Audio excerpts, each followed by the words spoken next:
परम सत्कार योग गुरु प्यारी सात संगत जी राधा स्वामी जी। सात संगत जी, आज 30 मार्च को डेरा ब्यास में बाबा जी ने ज़बरदस्त अंदाज में संगत को समझाया कि बहुत सारी संगत भावुक हो गई और बहुत से लोग रोने भी लगे थे। सात संगत जी, आज बाबा जी ने जो कुछ समझाया वो हम आप तक पहुंचाने की कोशिश कर रहे हैं जी। और इसके बाद हम उस बात का भी जिक्र करेंगे कि अगला सत्संग हजूर जी फरमाएंगे या बाबा जी। आइए पहले आज के सत्संग में समझाई बातों को ध्यान से सुनते हैं जी। आज बाबा जी ने स्वामी जी महाराज की बाणी धुन सुनकर मन समझाए, कोट जतन से ये नहीं मानी पर सत्संग फरमाया जी। बाबा जी ने फरमाया, स्वामी जी महाराज हमें समझाने की कोशिश कर रहे हैं कि हमें अपने मन पर काबू कैसे पाना है। आज इंसान जो भी कर रहा है वो मन के अधीन होकर ही कर रहा है। आज इंसान बाहर मुखी हुआ पड़ा है। बाबा जी ने कहा, अलग अलग समय में अलग अलग महापुरुष हमारे दरमियान आए और बाहर मुखी साधनों का सहारा लिया। महापुरुषों ने बाहर मुखी साधनों का सहारा हमें समझाने के लिए लिया, लेकिन हमें इन्हीं बाहर मुखी साधनों को सच समझ लिया और उन्हीं बाहर मुखी साधनों में फंसकर रह गए। हमने कभी अंतर्मुख होकर मन पर काबू करने की कोशिश नहीं की थी। अगर अब भी ना संभले तो जैसे यहाँ आए थे वैसे ही यहाँ से जाना होगा। बाबा जी ने कहा, आज इंसान जो भी कर रहा है वो सब कुछ मन के कहने पर कर रहा है। बाबा जी ने हजूर महाराज जी को याद करते हुए फरमाया।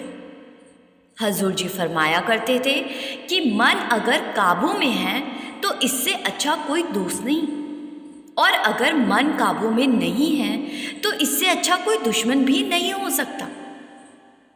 फिर इंसान ने सोचा कि शायद मन एक नहीं बल्कि दो है। एक वो है जो हमें अच्छी तरफ ले जाता है और दूसरा वो है जो हमें बुरी तरफ ले जाता है। यहाँ पर बाबा जी ने कबीर साहब की बानी का उदाहरण देते समझाया जी। कबीरा मन तो एक है, भावे जहाँ लगाए, भावे गुर की भक्ति करे, भावे विष कमाए। बाबा जी बोले, मन दो नहीं है, मन तो एक ही है। अब ये हमें तय करना है कि मन को किस तरफ लेकर जाना है।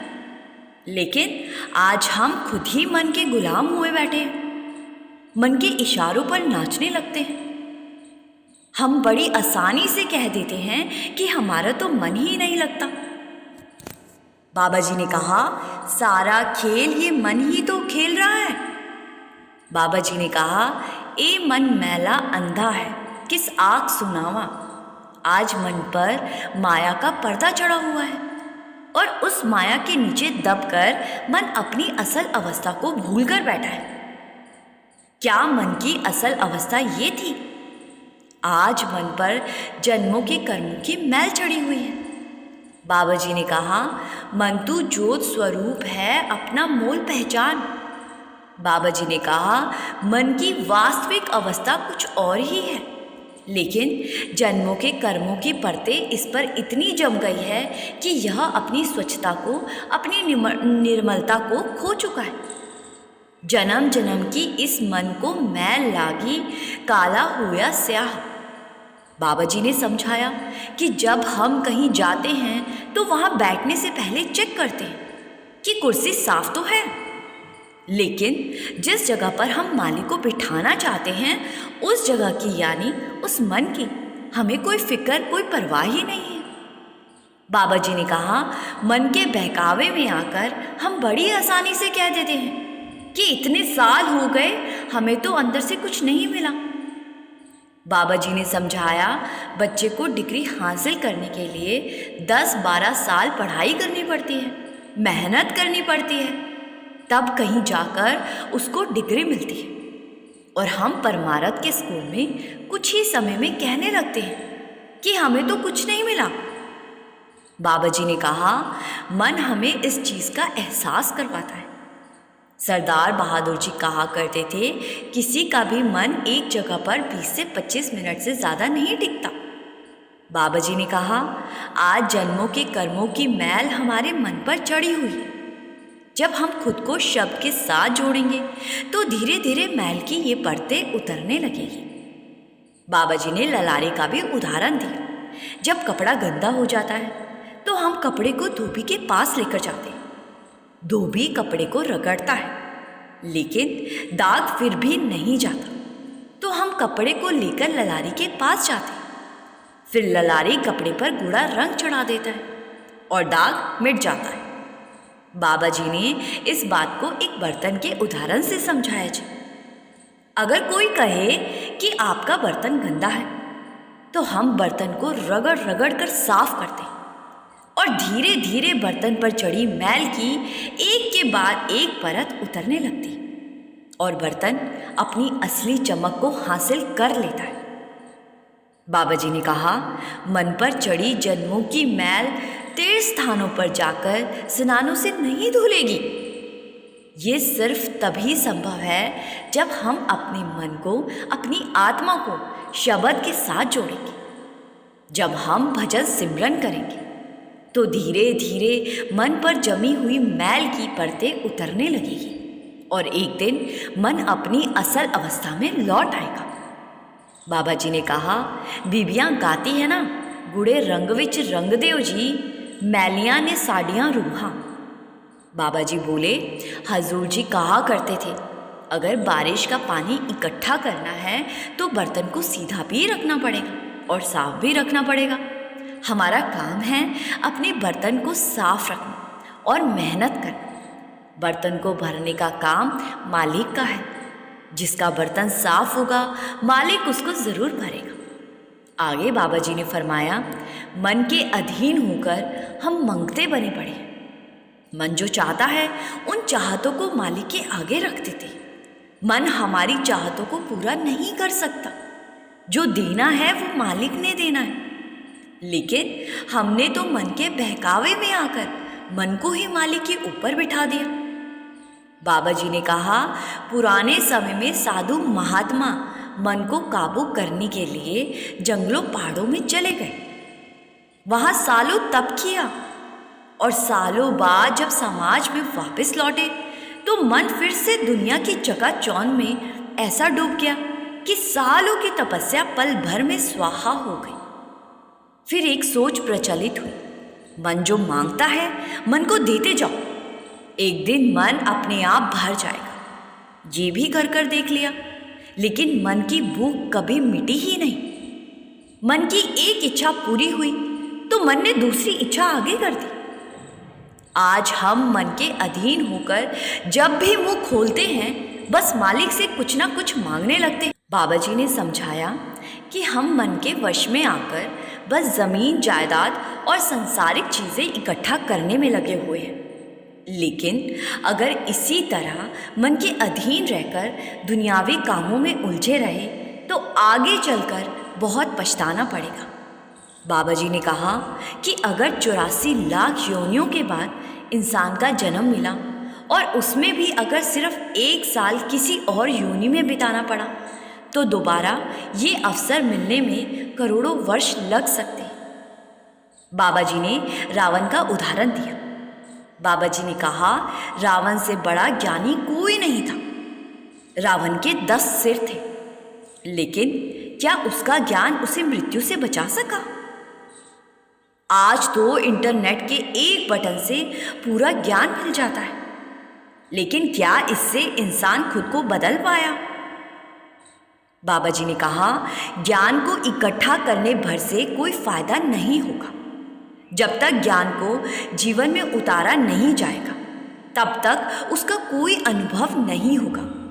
बाबा जी ने बुल्ले शाह की प्रेरणादायक साखी भी सुनाई।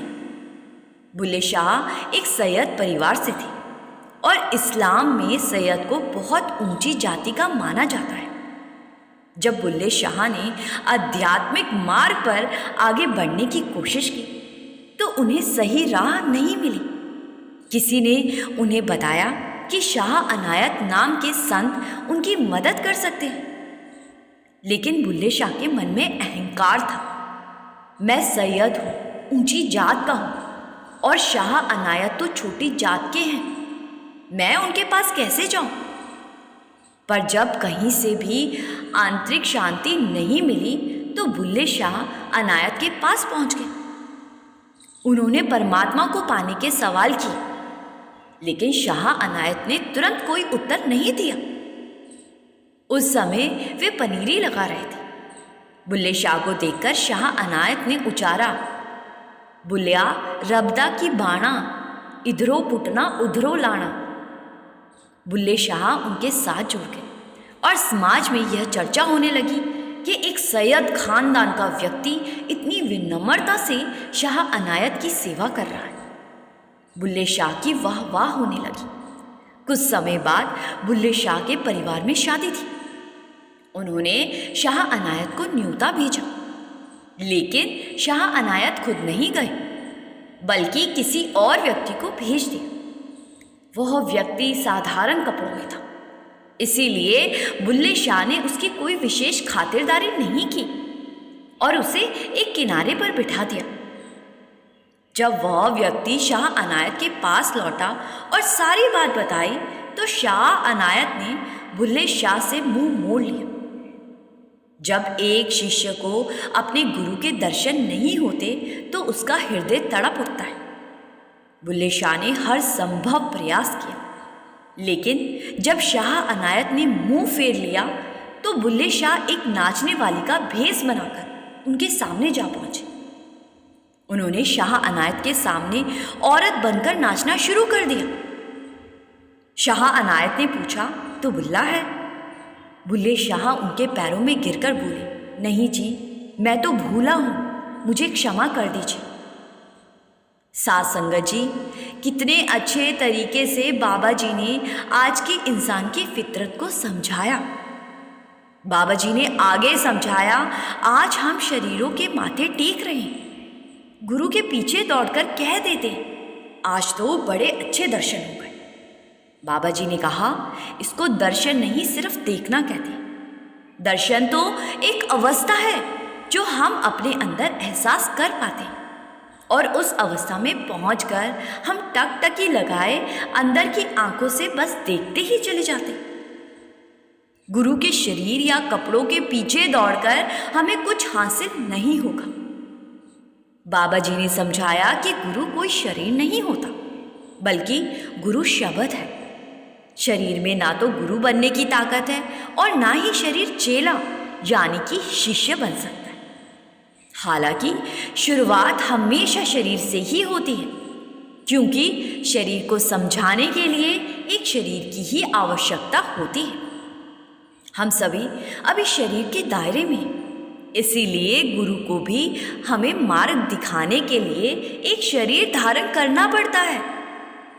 लेकिन असल में गुरु शब्द रूपी होता है और हमारी आत्मा यानी कि सूरत उस शब्द की शिष्य होती है।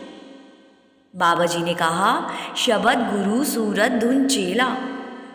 जब हम गुरु द्वारा बताए गए मार्ग का अनुसरण करते हुए ध्यान को अंतर्मुखी कर आंखों के बीच एकाग्र करते हैं, तो हमारी आत्मा यानी कि हमारी सूरत उस शब्द रूपी गुरु को पहचानने लगती है और शब्द रूपी गुरु हमारी आत्मा को परमात्मा तक ले जाते हैं।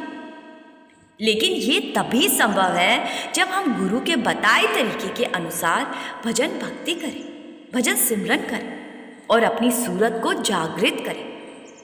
जब हमारी सूरत जागृत होकर भीतर के शब्द को पहचानने लगती है, तब वह शब्द रूपी गुरु की शिष्य बन जाती है। यही वो अवस्था है जब सूरत और शब्द का मेल होता है।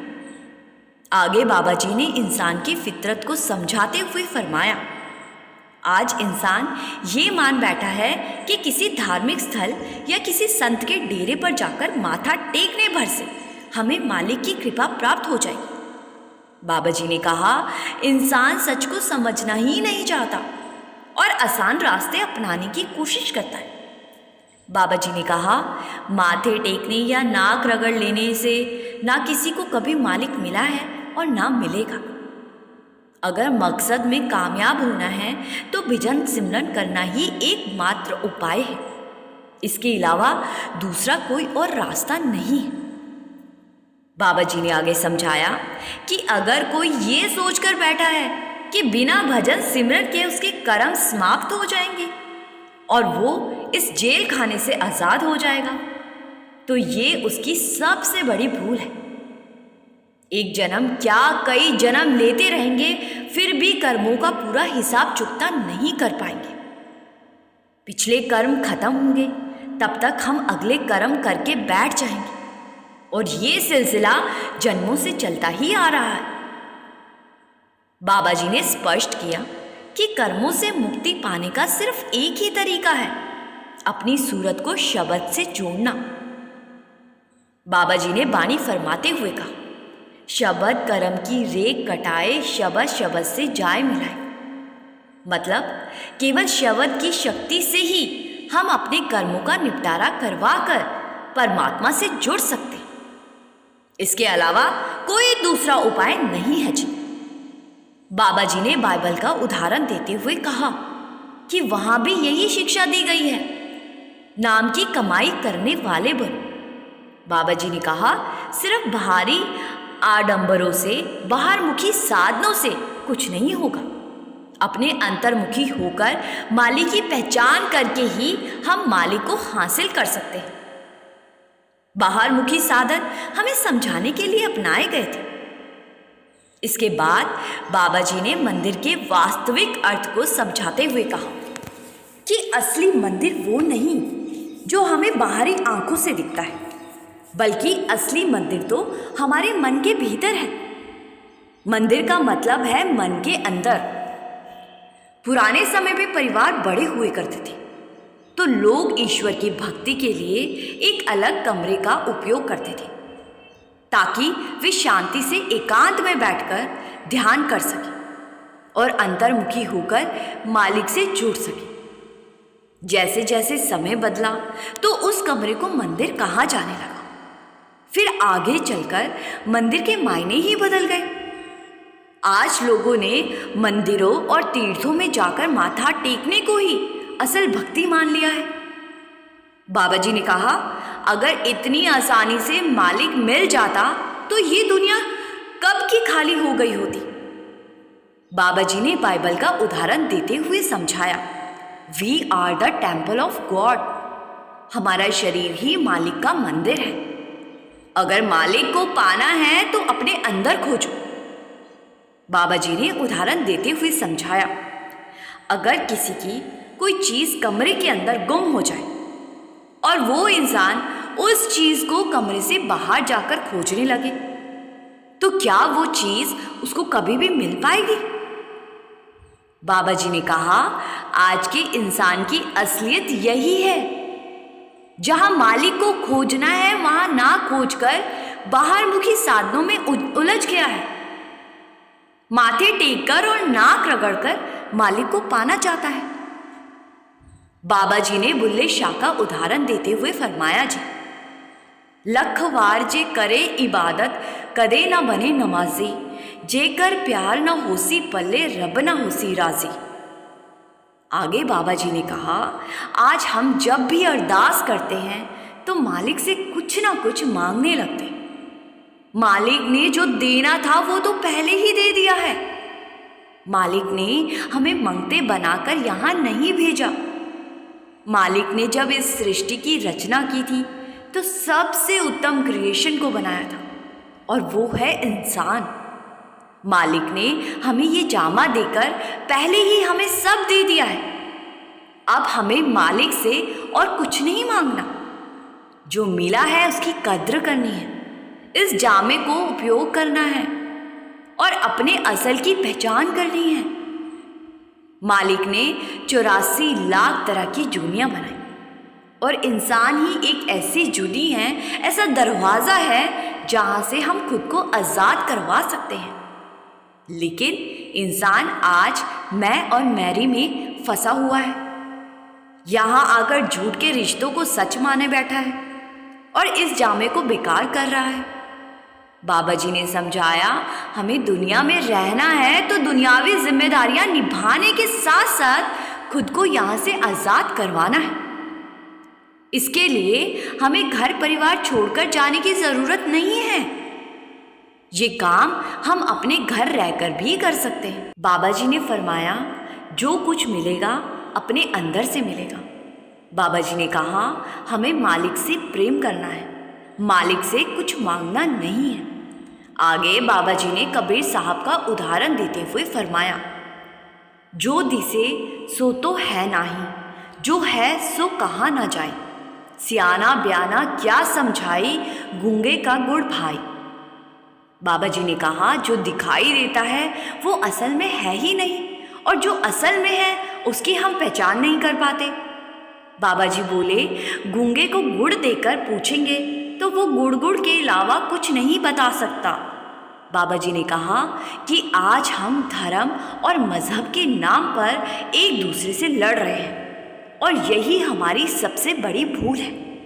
इंसान धर्मों जातों के नाम पर भेदभाव करता है।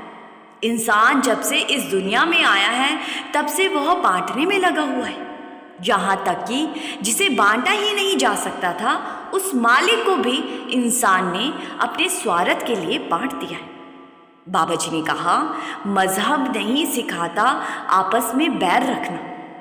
परमात्मा ने इंसान के रूप में अपनी सबसे अनमोल रचना बनाई थी, लेकिन इंसान ही वो जीव है जो भेदभाव करता है। बाबा जी ने आगे कहा कि मालिक के दरबार में हमारी पहचान जाति या धर्म से नहीं होगी। वहाँ सिर्फ एक ही चीज़ मायने रखेगी, हमारे नाम की कमाई। बाबा जी ने कहा, अमला उत्ते होंगे न बेड़े, खड़िया रहणगिया जाता। वहाँ ना कोई जात पूछी जाएगी, ना धर्म, ना कोई अमीर होगा, ना कोई गरीब। वहाँ सिर्फ नाम की कमाई ही असली पहचान होगी जी। साथ संगत जी, ये कुछ खास बातें जो बाबा जी ने अपने सत्संग में समझाई जी। आइए अब बात करते हैं कि अगले हफ्ते हजूर जी सत्संग करेंगे या बाबा जी। साथ संगत जी, इस सवाल से पहले हमें अपने आप से एक सवाल करना चाहिए कि अगर हजूर जी सत्संग फरमाएंगे तो क्या हम उन बातों को अमल में लाना शुरू कर देंगे? जब 40 साल तक हजूर महाराज जी समझाते रहे, 34 साल से बाबा जी समझा रहे हैं, लेकिन हम तब भी नहीं समझे, तो इस बात से क्या फर्क पड़ेगा कि अगला सत्संग कौन फरमाने जा रहे हैं? हमने कौन सा अमल कर लेना है? बहुत से लोग पूछ रहे हैं कि हजूर जी क्या सच में अप्रैल से सत्संग फरमाने जा रहे हैं? तो उन लोगों को एक ही जवाब है कि सत्संग कोई भी गुरु फरमाए, हमारा काम है सत्संग पर अमल करना और उसको अपने जीवन में ढालना। सामने गुरु गद्दी पर बैठकर कौन सत्संग फरमा रहे हैं, इस बात पर ध्यान देने से ज़्यादा अच्छा है कि हम उन बातों पर ध्यान दें जो सत्संग में फरमाई जा रही है। साथ संगत जी, अब इस वीडियो को यहीं विराम देते हैं जी। वीडियो को शेयर करना मत भूलिए जी, और कमेंट में राधा स्वामी लिखकर संगत के अपने इस चैनल को सब्सक्राइब कर इस चैनल का एक हिस्सा ज़रूर बनिए जी। गुरु प्यारी साथ संगत जी, राधा स्वामी जी।